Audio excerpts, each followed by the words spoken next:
Bonjour tout le monde, c'est encore Claire-Lise. Alors, cet audio est là pour vous parler de la roue, des 13 dynamiques du féminin sacré. Et aujourd'hui, nous allons commencer donc par le mois de janvier. Ce mois de janvier, comme vous le voyez sur la roue que je vous mets en schéma, il fait suite au mois de décembre. Alors, il faut déjà savoir qu'une roue, et là on rentre dans une roue qu'on va appeler une roue chamanique, c'est un enseignement chamanique, c'est comme une boussole. Il y a les 4 directions. Donc il y a l'est, qui est un petit peu comme le lever du soleil, vous voyez, c'est le démarrage de quelque chose. Il y a le sud, c'est comme le midi. On est en pleine maturité d'une journée, hein. Vous sentez bien l'énergie de midi commencer, c'est différent que le matin à 8 heures. Et ensuite, il y a l'ouest. L'ouest, c'est à peu près 17 heures, 18 heures, 19 heures. Vous sentez bien que cette énergie-là de la journée n'est pas la même que midi. Donc, il y a quelque chose qui s'accomplit. Et puis, il y a le nord. Le nord, c'est le milieu de la nuit, c'est minuit. Vous sentez bien qu'à minuit, vous n'avez pas la même énergie qu'à midi, par exemple. Donc, il y a 4 directions. On peut aussi y mettre les saisons sur une roue. Elle en parle d'ailleurs dans ce conte. Elle parle de toutes ces lunes et entre autres, donc, l'Est, c'est le printemps, le Sud, c'est l'été, l'Ouest, c'est l'automne et le Nord, c'est l'hiver. Alors nous sommes, vous voyez sur la roue, nous sommes sur la lune du Nord-Est. Donc on est encore ce qu'on appelle sur la porte du Nord. La porte du Nord, il va y avoir 4 portes à passer. Et des portes à passer, c'est vraiment un cap à passer en soi. Voilà. Et si on passe pas la porte, on va un peu ramer pour la suite de la roue. Puis à un moment, il y a quelque chose qui risque de se passer. Il y a une bascule qui va se faire parce que ça tire. Et puis, on va sentir le déséquilibre. Et à un moment, la bascule va se faire et on va peut-être passer la porte un peu en retard. Mais on va quand même la passer. Voilà. Alors, chaque fois, une porte, c'est quelque chose voilà, d'un peu challengeant en soi. C'est un rééquilibrage énergétique entre une dynamique intérieure et notre espace de la conscience et du coup notre espace de vie, comment on vit ça dans notre réalité au quotidien. Donc on a 4 portes, la porte de l'Est, la porte du Sud, la porte de l'Ouest, la porte du Nord. Et vous voyez, janvier, c'est la dernière lune de la porte du Nord. La porte du Nord, c'est novembre, décembre, janvier. Donc en décembre, on était en plein nord. Dans la roue des 13 mers originelles, la porte du Nord, c'est la porte de l'éternité. C'est la porte de la sagesse ultime. Voilà, donc c'était décembre. C'était la sagesse ultime de l'année dernière. Et là, nous sommes en janvier, nous sommes en train d'intégrer la sagesse ultime de l'année dernière pour redémarrer d'un bon pied avec beaucoup plus de sagesse intérieure. La lune de janvier, c'est la lune du féminin divin. C'est-à-dire que la sagesse ultime du féminin est en décembre. En janvier, on l'intègre et on va retourner dans un espace particulier qui s'appelle le féminin divin. C'est l'espace, le retour à la source. Le retour à la source. Pour redémarrer quelque chose, on n'est pas encore sur la porte de l'Est, c'est pas encore le lever du soleil. Il n'y a pas quelque chose qui se manifeste dans la matière, la lumière n'est pas là, nous sommes encore dans le noir, dans la nuit, et nous sommes au-delà de quelque chose qui se voit, nous sommes bien au-delà, nous sommes dans des profondeurs très profondes qu'on va appeler la source. La lune de janvier nous ramène au féminin divin, c'est-à-dire à la source de la vie. On va voir pas mal de similitudes avec la fréquence de la lumière noire. Alors, dans l'espace de la vibration des lumières, on dit qu'il y a la lumière noire et la lumière blanche. La lumière noire contient toutes les couleurs et la lumière blanche est ce qui se manifeste dans le monde et qui va générer toutes les couleurs, tous les sons et toutes les formes. Alors on verra que ça, ce sera l'énergie du mois de février. En attendant, en janvier, on n'en est pas encore là. En janvier, on en est à retourner à notre intériorité très profonde, avec toute cette sagesse de l'année dernière pour pouvoir repartir d'un bon pied sur cette nouvelle année. On est dans notre féminin divin, donc il y a une rétraction.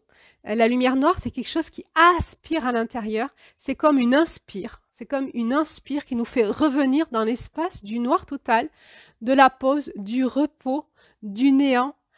Un espace où on a l'impression que tout existe et rien n'existe. où on a l'impression qu'on peut se reposer en toute sécurité, on revient à la source des choses. On n'est plus bousculé, on n'a plus de peur, on n'a plus d'émotion, on est juste dans une paix profonde. C'est un espace de rétraction, de retour au féminin divin, à la source.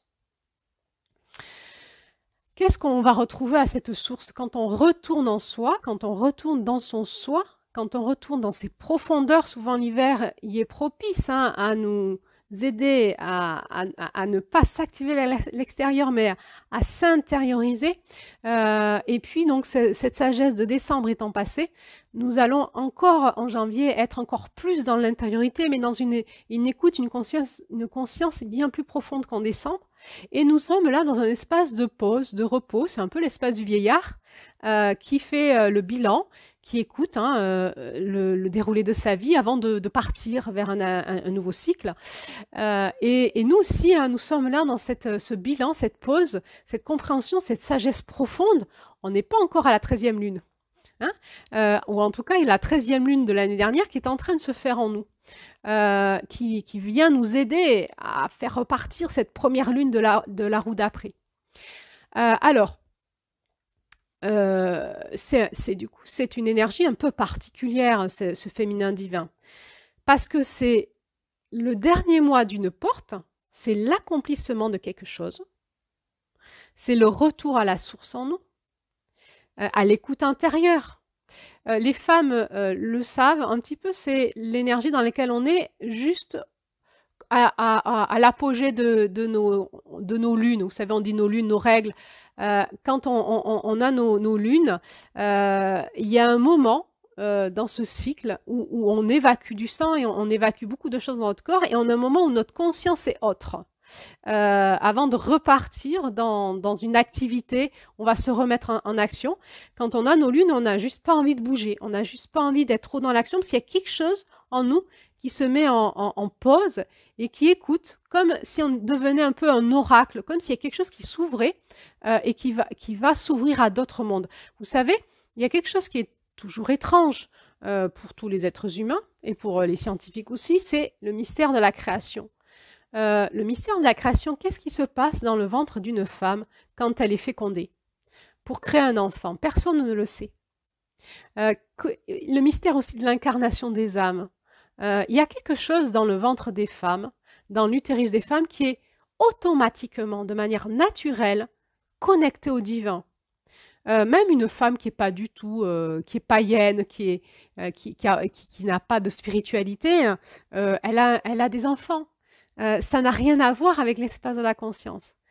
La femme est porteuse d'un espace qui crée la vie en elle, on ne sait pas comment ça se passe. Et là, ce qui est étrange, c'est quand l'enfant naît, eh ben, il y a une âme chez cet enfant. Il vient d'ailleurs, on ne sait pas d'où, mais c'est la femme qui l'a fait passer dans le monde. Les femmes, dans leur utérus, sont connectées. C'est un espace qui est connecté à la mère divine, au féminin divin, par leur corps, par leur énergie fondamentalement source qui est à l'intérieur d'elles-mêmes. Et toutes les femmes peuvent retrouver ce principe en elles. Et les femmes et les hommes l'ont aussi, mais pas de manière hormonale, pas de manière organique, et donc pas dans leur corps, mais dans leur énergie. Et donc, ça sera un autre travail pour les hommes, comme pour les femmes, de retrouver leur masculin sacré. C'est autre chose parce que nous ne l'avons pas au niveau de nos hormones et de notre corps. Donc, il faut qu'on aille le chercher ailleurs, alors que pour les hommes, c'est plus naturel parce que leur corps en est porteur. Alors, qu'est-ce qui se passe dans ce féminin divin? Il y a un projet de vie. On voit qu'il y a un projet et on va voir qu'il y a différents niveaux d'écoute dans ce conte. Il y a un projet de vie, pour la Terre. C'est l'intelligence de la Terre. C'est l'intelligence de la création de la Terre, le projet de vie pour la Terre. Alors, c'est l'intelligence de la source.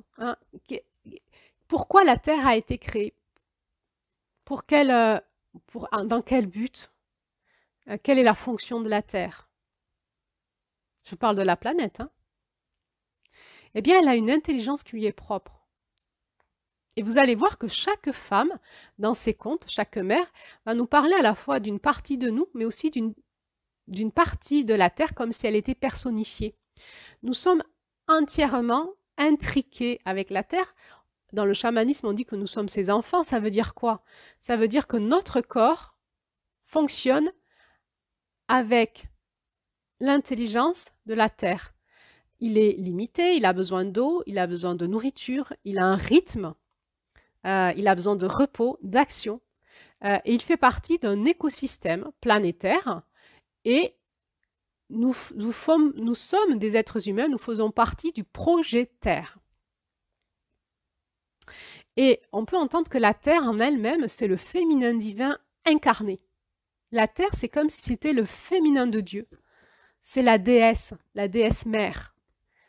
Elle est là, elle nous soutient, elle est dans une intelligence divine source. Et si nous nous reconnectons à elle, nous allons vivre quelque chose que peu de monde connaissent, parce que beaucoup de monde aujourd'hui sont déconnectés de la Terre. Qu'est-ce que ça veut dire nous connecter à la Terre? Ça veut dire retrouver en nous cet espace de communion avec les éléments. C'est plus que ça. À un moment, on va être capable de communiquer avec tout ce qui nous entoure, les pierres, les arbres, les animaux, les éléments, la planète elle-même. On va être capable de communiquer avec le temps. C'est quelque chose d'étrange, mais si vous expérimentez ça, vous allez voir que vous savez le faire, que vous pouvez le faire. Et c'est ça qui est intéressant dans l'initiation en chamanisme, c'est qu'on amène les personnes à l'expérimenter et à le faire, et par le vécu, elles comprennent que c'est possible. Parce que nous avons tous ça en nous. Nous sommes des êtres humains, nous sommes les enfants de la Terre, nous faisons partie de son écosystème. Et le drame chez nous, on le voit dans ce conte, c'est que si on se déconnecte à elle, nous sommes malheureux. Nous allons tourner dans notre mental, nous allons être frustrés et nous allons louper l'amour de la mère, l'amour du féminin. Et comment on fait pour se reconnecter à la mère? On le voit dans ce conte, elle fait beaucoup de choses, elle essaye, et entre autres, elle va beaucoup utiliser le langage de ce qui l'entoure, de se sentir reliée. Elle n'est pas seule dans son monde, elle est reliée. Et en fait, finalement, on pourrait se dire que les animaux qui n'ont pas ce mental qu'on a, ils sont naturellement peut-être plus reliés à nous que nous à eux. Les plantes, les pierres. Alors c'est étrange de dire que la pierre est vivante. Comment on fait pour parler avec une pierre? Et en fait, le vivant, c'est de la vibration. C'est pas du vivant comme notre mental le projette, comme si c'était des êtres humains. La terre n'est pas un être humain, un animal n'est pas un être humain, une pierre c'est pas un être humain, une plante c'est pas un être humain, non. Tout ce que je viens de nommer a une énergie qui lui est propre, une façon de fonctionner, une onde de forme, des caractéristiques qui lui sont propres, et les êtres humains dans tout ça ont leurs propres caractéristiques. Mais ce qui fait l'unité de l'ensemble, c'est que nous faisons tous partie d'une même planète qui s'appelle la famille planétaire, qui s'appelle la Terre. Si nous ne nous reconnectons pas à la Terre, si nous ne nous reconnectons pas à ce qui nous entoure, si nous ne nous reconnectons pas au principe fondamental de vie qui est notre corps sur la Terre dans un écosystème, eh bien, nous allons louper la sagesse du féminin divin. La clé de ce conte, c'est nous sommes des terriens, nous sommes sur la déesse mère, il y a un projet pour cette planète, il y a un projet pour ce qui l'habite. Et ce projet, on le voit, c'est quelque chose qui est de l'ordre de l'abondance, quelque chose de l'ordre d'un rythme, d'une évolution, quelque chose qui est de l'ordre de l'amour, de la connexion, d'une harmonie, de l'harmonie de tout un ensemble, d'une intelligence, on va dire systémique. Et puis, du coup, comment on fait pour être dans cette harmonie ensemble, dans cette unité ensemble, nous tous, de la famille planétaire? Comment je fais pour être en harmonie avec une pierre, avec une plante, avec un animal? Eh bien, ce conte nous dit, il faut revenir dans votre cœur, il y a le langage de l'amour. Il y a quelque chose qui est fondamental chez tous les êtres vivants sur la Terre. Il y a le langage universel qui est le langage de l'amour qui est dans notre cœur. Alors, c'est étrange, comment on fait? Eh bien, on y va, puis on va le vivre. Voilà, donc, il faut y aller. Soit vous faire accompagner, soit l'expérimenter. Mais dès que vous êtes dans votre cœur, vous pouvez communiquer avec votre écosystème et même avec la planète Terre qui va vous donner des informations. Alors, comment ça vient ces informations? Dans le langage de l'âme, de l'amour, du cœur, finalement, c'est de la vibration, il y a de l'information, c'est de l'information qu'on capte et notre être humain va transformer cette information en mots, en images, en sensations, en compréhension. Et donc, on pourra ensuite le transformer en une voix, dire j'ai entendu la voix de la terre, ou cet animal m'a dit ça. Mais en réalité, l'animal, la terre, les plantes, les pierres ne parlent pas. Elles vibrent. Et dans cette vibration, il y a de l'information. Il y a de l'information vibratoire. Et nous sommes tous des êtres vivants qui vibrons et qui avons de l'information vibratoire en nous. Et dès qu'on peut se reconnecter à cet espace-là en nous qui sait capter les vibrations, eh bien, nous allons rentrer dans ce langage universel qu'on a tous et pouvoir communiquer les uns avec les autres.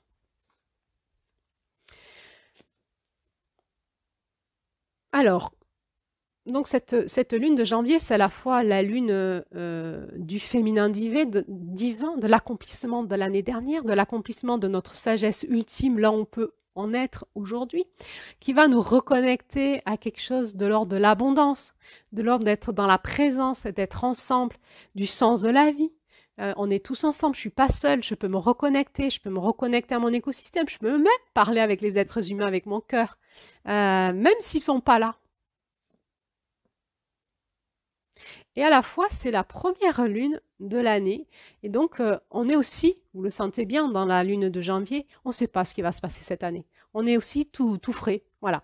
Tout comme une petite pousse verte qui commence à pousser. C'est pas encore le printemps. Elle est juste sous la terre, elle va bientôt arriver. Elle ne peut pas encore sortir parce que si elle mourrait. Mais elle n'est pas loin, vous voyez, elle n'est pas loin. Elle n'est pas encore sortie, mais elle n'est pas loin. Et on est comme ça, là. On est un peu... On n'est pas sorti de l'œuf, on ne sait pas trop ce qui va se passer pour nous cette année. Donc on est à la fois, cette lune de janvier, elle nous met à la fois dans quelque chose de très mature, de très sage, qui nous fait capter quelque chose de l'éternité. Et à la fois, on se sent très vulnérable. Et bien là, on est dans le féminin divin. On sent notre présence, la connexion à la terre, à notre écosystème, le langage de l'amour. On va lâcher le mental, on le sent très actif. Notre mental, on sait qu'il faut qu'il ralentisse, il faut qu'il se calme. Alors, on a vu dans ce conte, on peut utiliser l'humour, on peut utiliser le langage des signes, faire comprendre. Et il y a un moment, on va essayer de rentrer dans cet espace où notre mental il se calme et on a accès à notre paix intérieure dans notre cœur. Et là, dans cet espace-là, on va pouvoir se connecter à notre écosystème et tout d'un coup, voir le monde d'une autre façon. Ce conte nous donne aussi une clé intéressante. C'est comme si la Terre nous disait « J'attends que vous me dites vos besoins ». La Terre, elle a toutes les clés de l'abondance. Voilà. Et quand on va se reconnecter à la Terre, notre vie va changer. Pourquoi?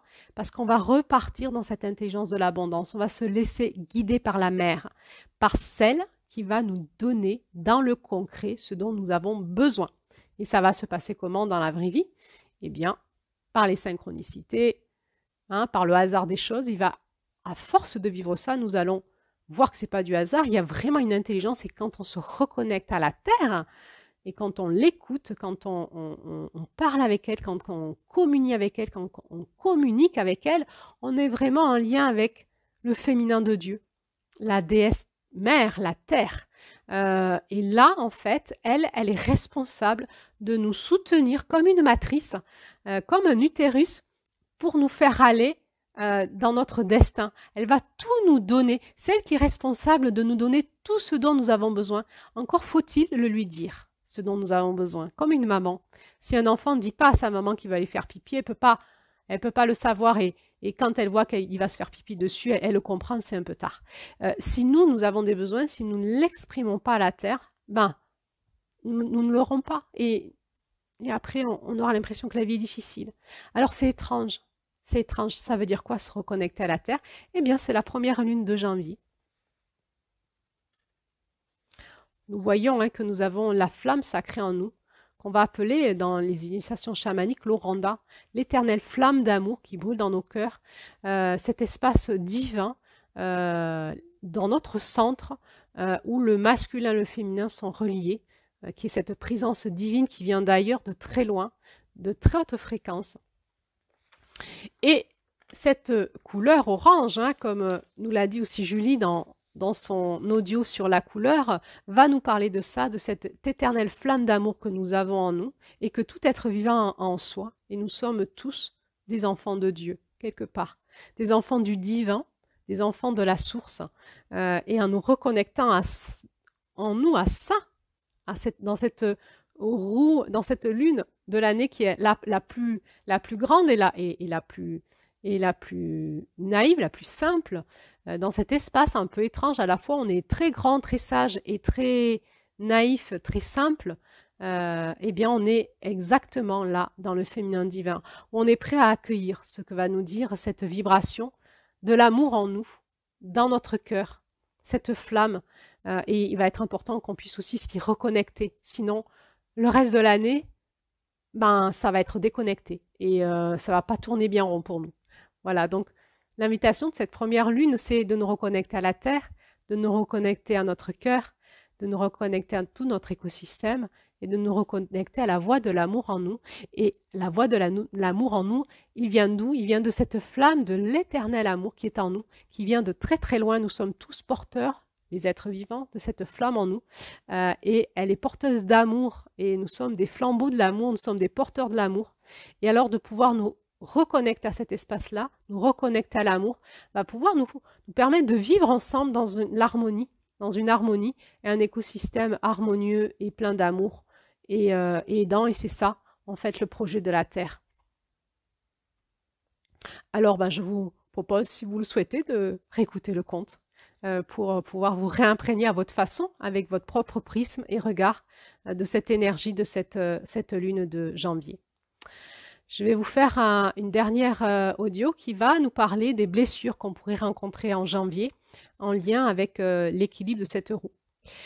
Voilà, si vous avez aimé, n'hésitez pas à liker, partager, faire vos commentaires et à bientôt pour la suite.